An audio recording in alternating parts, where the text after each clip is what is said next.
Hello everybody, my name is Liam Walken, and today we will be transforming this bathroom from this into this. And here is how we did it. Gotta start off by taking all of the old out, but of course. So with the toilet here, we shut the water off, drain the toilet, take the 2 bolts off either side, and then remove it. And the demo process usually takes about a day, including all of the floor coverings, bringing all our tools in, all that fun stuff. And with the vanity here, we just take out all the drawers, tape up the mirror in case it breaks, we don't want to get hurt, and then dismantling the rest of it. All the plumbing is just being cut out as it's all going to be reworked eventually, and then just getting the rest of this unit out, breaking it apart into pieces until we can bring it downstairs, get it into our bin. Anytime we are exposing pressurized water lines throughout the process, the water is off, so this way we can just cut them, put some temporary shark bite end caps on there. That way when we're all done, we can turn water back on and rework the plumbing at a later time. Same thing with this tub surround here, just getting all the old out, exposing those water lines on the left there and capping them right away. And as far as tile removal goes, I really like just using this 3-foot pry bar, just kind of smashing it off in a line like this, and then that way you can get a hold of the back or behind the tile and just shake it loose from its fasteners. This makes it really easy to remove big chunks of it at once instead of getting a bunch of smaller debris. With the tub, just removing the drain and the overflow, and then kind of shimmying it on out of place here. Removing the existing flooring, and this was really challenging. It was really well put down, which means, of course, really hard to get up. And just making use of an SDS and a 3-foot pry bar here to get it off. And underneath this was an old linoleum flooring, which is on top of 1/4-inch plywood. So all of that had to come up, and they used about 1 million staples, which meant just a lot of hard work to get it all out. And that's kind of the thing with flooring, is you never really know what you're getting into until you start. Sometimes it comes up really nice. Sometimes it takes a few hours and a whole lot of labor.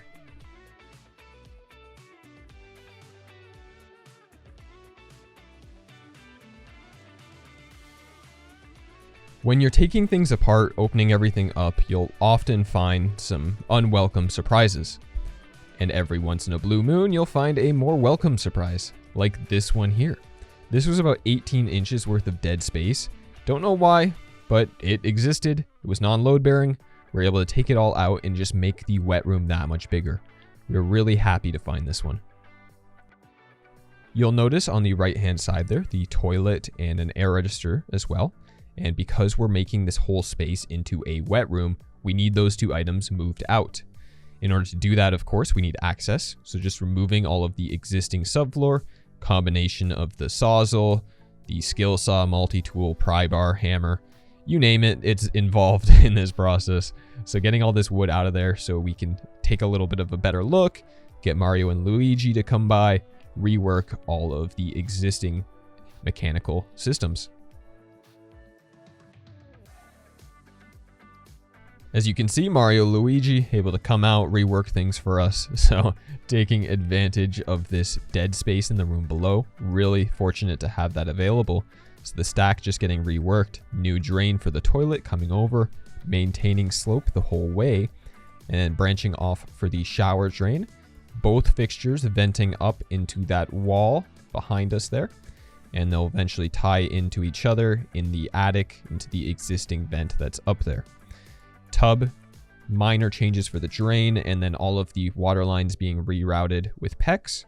And then the existing floor register that was there, the HVAC duct you can see, just getting reworked to be in that little build out. It's going to come out of the wall instead now. That way it's outside of the wet room. And before we can close up the floor, we do want a curbless shower. So we are recessing the subfloor in this space. I have a full video on this if you want to see more in detail on how we go about doing this. But essentially, we're just sistering up some 2x4s, putting new plywood down, gluing, screwing everything together. And that way, our shower pan height will have enough room for the slope required for our drain. I do also want to mention that on the left-hand side, you can see there was an existing closet attached to this bathroom. That's just getting walled off, and it's now joined into the hallway linen closet. So we just essentially made those 2 closets into one big closet, and it's accessible from the hallway now instead. just kind of made more sense, a better floor plan we all agreed upon. So that's what happened there.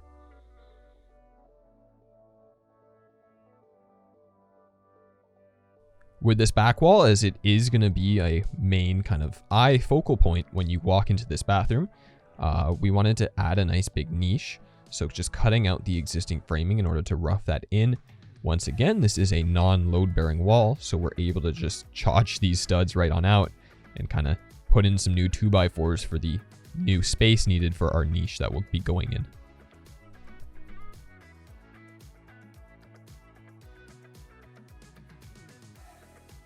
Now, in order to still get that curbless shower, we still have to build up the rest of the bathroom floor.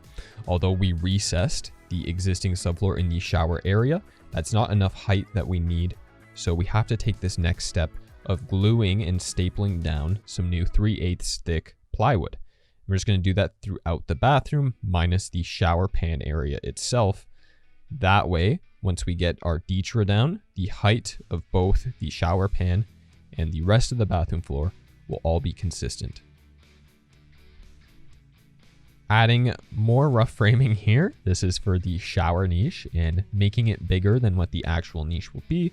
That way, once we start tiling, we can cut the niche out at that point, get it in there, and have the grout lines be consistent all the way through. Just makes it a whole lot easier when your opening is bigger than what you actually need. So we are doing a floating vanity in this bathroom. However, the water lines were ran through the floor.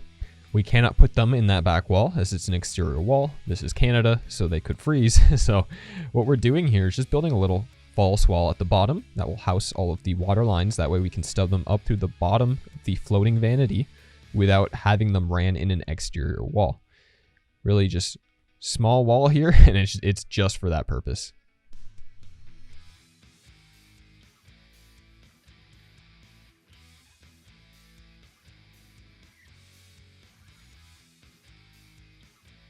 Cleaning up the subfloors here, giving them a good vacuum, and then going with a damp sponge, getting rid of any dust and debris. Reason for this is we will be applying Ditra peel and stick, and we need a nice clean substrate in order for this to bond properly. The reason why we're using this, we're not actually doing a heated floor in this bathroom. However, we wanted the 1/4 inch of height that the Ditra heat offers in order to get that surface to be flush with the shower pan. But also, it's a really nice install. I'm a huge fan of the peel and stick installation.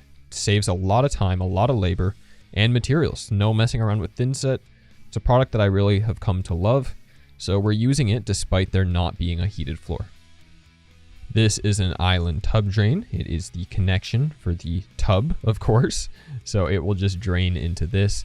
Ideally, I would have loved to have just a central drain, as this is a wet room, and just have the tub freely drain into that, but with the L shape, the size of this, the curbless aspect, that would have been really difficult to make happen. So instead, just giving it its own drain there and having a fixed tub go into that. Then installing some rock wool safe and sound. This is just going to add another level of privacy to this bathroom, as there is a bedroom on the other side.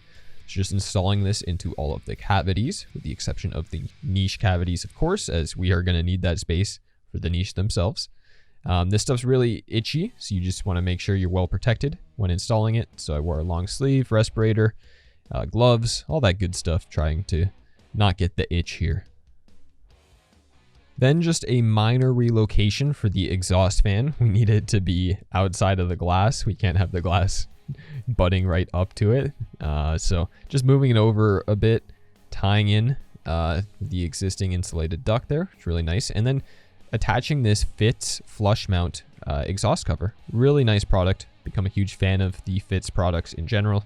Same thing for the air register coming out of this wall here. Going to be having a drywall paintable flush mount one going in here. Really just helps clean up the look. Can I say I'm a fan of these products. I like them. They work well. And then the waterproofing part. So this here is just Kerdi Board. Another fantastic product, really lightweight, easy to cut, easy to install. Can't believe I ever messed around with the membrane style ones, the roll-on, where you have to thin set the whole thing down. The less thin set I have to work with, the better. Not a fan of thin set, so switching over to Kerdi Board now as my go-to method here, and just throwing it all up, using the washers to secure it all. and then turning the room orange.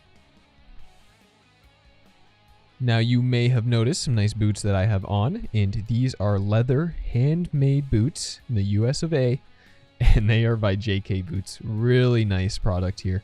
I've been wearing them for a few projects since this one, and they've just gotten more and more comfortable as the leather has molded to the shape of my foot.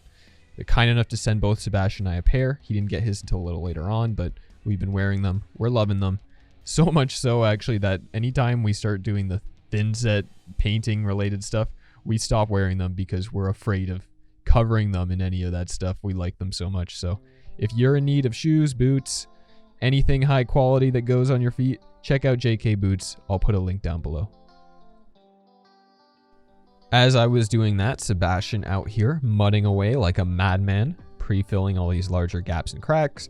Sheetrock 20, sheetrock 45. Don't know what he was using. All I know is it came out beautiful and I didn't have to do it, so that is just perfect. And on the ceilings here, a couple larger seams, so I know he did use the Fiba Fuse for that. Comes in a nice, I think it's 6-inch in width. Really nice product. And then mixing up some Schluter All Set thin set here. Got the vacuum to help minimize the amount of dust we're pumping into the project area. Mixing all that up nice and good, letting it slake, remixing, following all the instructions, and then going along all of the screws, all of the seams with the Kerdi band here, just making it nice and watertight.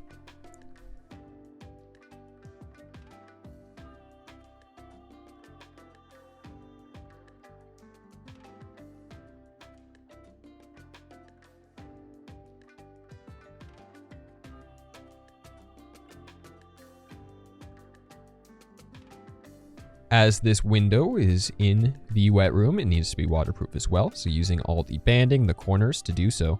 And then where that band just meets the actual window itself there, taking some silicone to adhere the two together.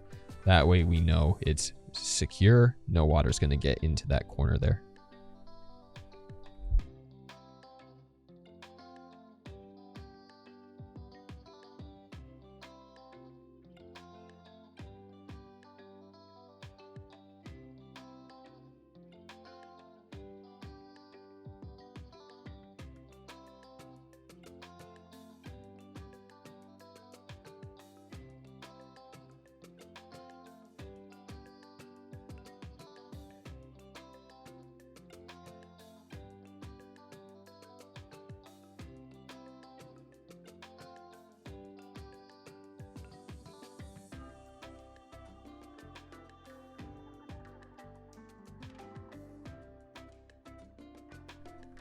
Once we had the entire wet room waterproofed, as you can see, getting a 2x4 down here, screwing it into the floor, keeping those screws towards the front of the 2x4, and then actually waterproofing it. And this is just going to be a makeshift curb for the flood test. So after the flood test is done, I can remove the 2x4, take the banding, go over those screw holes. And for this one, because it was so big, it took a lot of buckets of water to fill this bad boy. We let it sit for about 4 hours, half a day or so. No leaks, so that was our flood test done. We could continue working after that.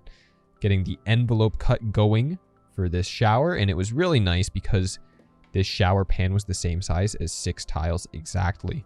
So didn't have to make a template to do this. Could just mark out my drain in the center, get these relief cuts, those angled cuts, which will allow for the right slope to be maintained with these larger tiles. Get some people that don't like the envelope cut. They say, well, why do you need those diagonal cuts? I don't like the way they look. I'm sorry you don't like the way they look. I think they look pretty cool personally, but more importantly is that they're functional, right? They're providing the right pitch for those tiles. We need to make sure that water will slope into that drain. That's really important. It's kind of like the whole purpose of a shower. So that's what those are for. They're quite difficult to do if you've not done this before. Just know that it's a little tricky. It requires a lot of patience, fine-tuning to get everything to line up nicely. But in the end, if you're able to pull it off, it's a really clean look. You can use the same large tile throughout your bathroom floor.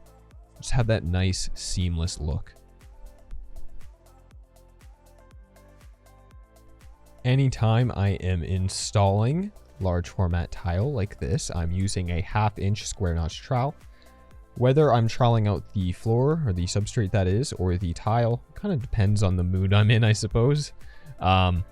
Oftentimes I'll trowel out my thinset on the back of the tile. In this case, it's a floor, so I tend to lean more towards troweling out on the floor and then back buttering the tile. Either way, we want both surfaces to have thinset on them, one of which will be troweled, one of which will be back buttered. Which way you do it doesn't really matter too much. And then I'm using 1/16 grout lines here with the wedge style system to get rid of any lippage. And then when I put those tiles on, or in this case Sebastian, going ahead through it, just kind of collapsing all the ridges of thinset, getting a nice bond going.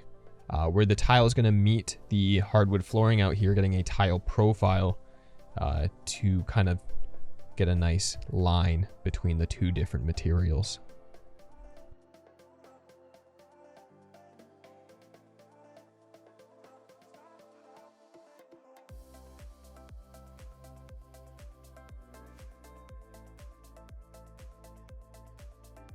The next day, of course, once we get rid of all of the wedges, clean everything up, we can lay down some new paper. The amount of blue tape that we go through is absurd, but it's really important to protect everything. We're trying to make a really clean, beautiful project here, so we don't want to scratch any of our new hard work. When we start tiling the walls here, as you can see, we got the laser level going to establish that first row. You need that first row to be perfect. If it is not perfect, the rest will just get worse and worse. So getting that line going, establishing that level, and then working our way up.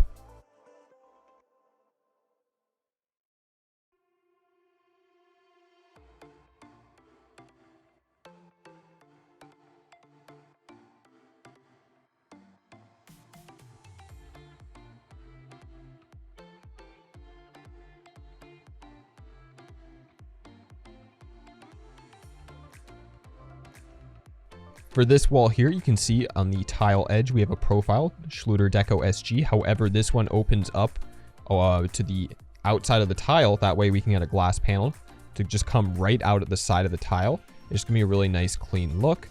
It's a profile I hadn't used before, so it was nice to see it and be able to put that in there. And then cutting out our niches. So on the left, a 12 by 20 prefab Schluter niche here. We have a low voltage cable in there for the LED lights. The same thing on the tub niche as well. We got that cable in there.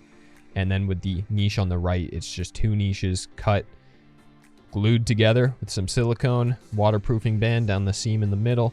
We can get these niches in, use the washers, screw them in, and then waterproof the edges.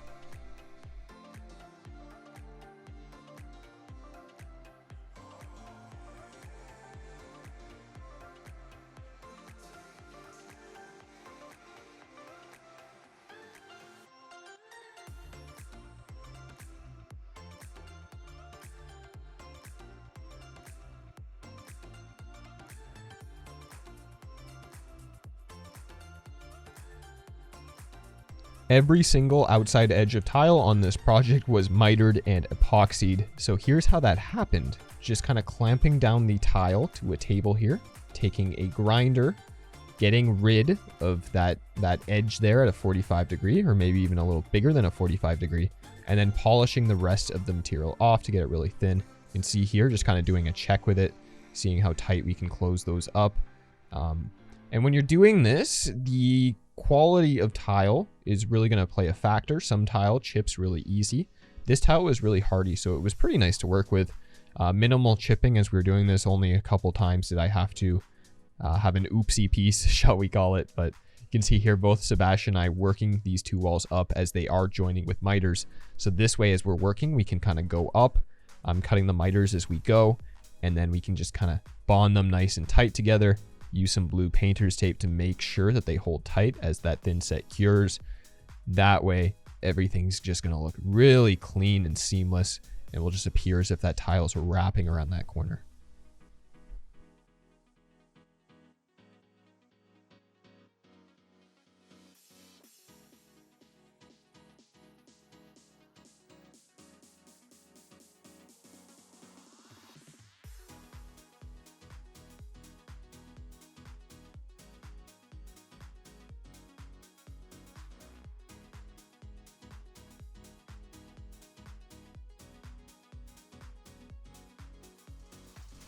With this wall here, this is the end of the tile, so you would cap that with the tile profile. For us, we're using the deco once again, as we are going to have our glass sliding into the channel that it has on either side of this wet room. So these two channels, the one you can see and the one on the right, were ran in line with each other, installed using a laser. That way, when our custom glass is installed, they'll be just perfectly installed as one flush wall, ran along top of the floor, the grout line on the floor, so that everything done really defines what the wet room space is. With my niches, I love having a grout line define either the top or bottom of the niche. In this case, because of the height of the tub, the plumbing fixture just below it, it had to be kind of at a specific height that a grout line was going to run through the back of it. So rather than have a whole bunch of tiles make up that back of the niche, just took one tile, set up the laser, marked it, and then just lightly scored it with a wet saw. That way we'd have a line for grout to go in without using a bunch of different tiles. And the window getting tiled as well. So just using some smaller cutoff pieces of tile here, mitered all of the edges, of course, as is consistent with this project, and then just installing all that, making sure we get it nice and tight, and then taping up any of the outside miters.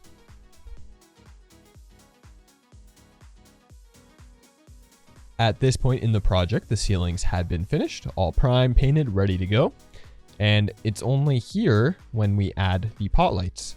Reason being is it's a lot easier to finish a ceiling that doesn't have a bunch of holes in it, as it turns out. So when there's attic access, like we have here, it's just easier. Drill out the holes after the fact, fish the wires from hole to hole, and then install the pots. For the niche lights, using this high density 24 volt 5000K water rated tape light here, just kind of cutting it to size, and then taking my low voltage wire and using these butt splices to connect the leads from the tape light to the low voltage wire, crimping them down, and then taking this 3/8 inch thick heat shrink and just melting it on, getting a nice tight grip over those butt splices there.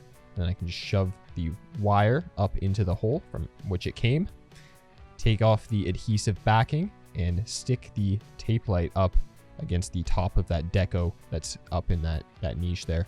And then just these diffusers, just kind of getting them in there. I leave a bit of a space between the deco and the back tile because the diffusers don't fit perfectly in the actual deco profile. It's a bit of a process to epoxy all the miters. So this is just blue painter's tape. Go ahead and put it down. There's a slight reveal on the edge of that tile there. And I can mix up this strong edge, 10X strong edge epoxy, add the color, and to try and match the grout color. Actually, as the tile like this, you're not going to get the perfect match as it's multicolored. So just matching the grout color with this, and then just going ahead filling in these corners, getting it nice and in there, kind of letting it set up a little bit, and then kind of just scraping away the excess, wearing gloves because this stuff sucks to get on you. But it is worth it because it does make a really strong outside corner that looks really good and isn't, just as sharp as leaving it as just tile. Important to note, when I did this, I did just mix up the part A and part B in a small amount, just for more working time because there are so many corners to do in this bathroom. So I did the niche and this outside wall corner here, took off all the tape before doing the other niche in the window. And then once it had set up a little bit, I think this was maybe 3 hours of cure time, went with a sharp knife, just down each side, clean it up.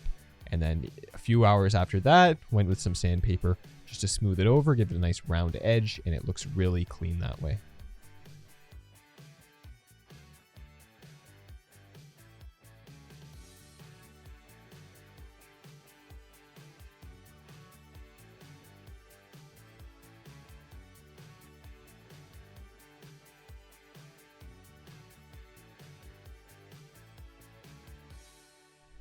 The grouts, this is Laticrete Permacolor. It's a really nice grout. Chosen 2 different colors, one for the walls, one for the floors. Just picked the closest color match available, just to minimize how much of the grout you actually see. It just looks clean too when it matches the tile, I find. Although a contrasting look can be nice too. just getting it in there, letting it set up for a little bit, damp sponge it off, let it set up a little bit more before going with a microfiber towel and really getting rid of all of the leftover haze.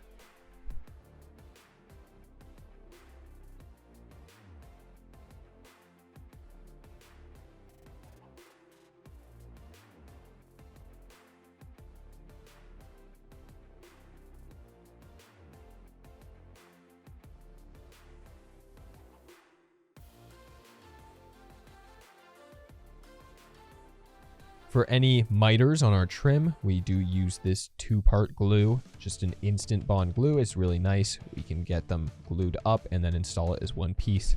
That way we don't have to worry so much about it separating over time, and it just keeps it clean and easier to install as well.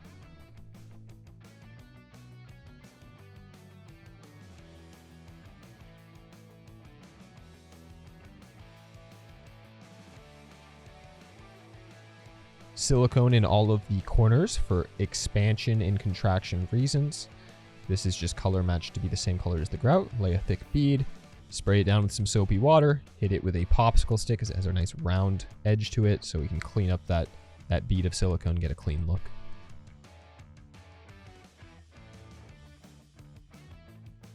For freestanding tubs, we like to get them into position, level out the feet underneath, and just keep putting it back until we get it nice and level. The feet all balanced over the floor below. And then this is the tail piece, just putting a bead of silicone, little rubber top part, another bead of silicone, and then we can tighten the bolt, the nut on it, to the bottom of the tub. Silicone lubricant that comes in the kit for this tail piece. And then this whole thing will just drop nice and easy into the previously installed island tub drain. And then you just silicone the bottom of it, and that's it. That's your tub installed.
And that's it. The glasswork, vanity, and mirror were all done by third parties. However, this was a really, really amazing project. I love wet rooms. It's something I hope to have for myself one day, so it was a lot of fun building this, putting it all together. If you are located within the Mississauga or surrounding areas here in Canada, not you folks in the US of A, I am very sorry. If you are located in the Mississauga area though, my contact information will be down below. Shoot me an email, submit a form on my site, and hopefully we can work together one day. And here are the rough cost estimates, as well as how much time it took, both US and Canadian dollar breakdowns here. And just know my prices are my prices, so probably won't find this price depending on where you live. And that's just kind of the way it goes. Anyways, I thank you so much for watching. If you made it this far, maybe hit the like button real quick on your way out, subscribe, leave a comment, or don't, whatever works for you. As always, I hope you enjoyed, and I will see you in the next one. Thank you.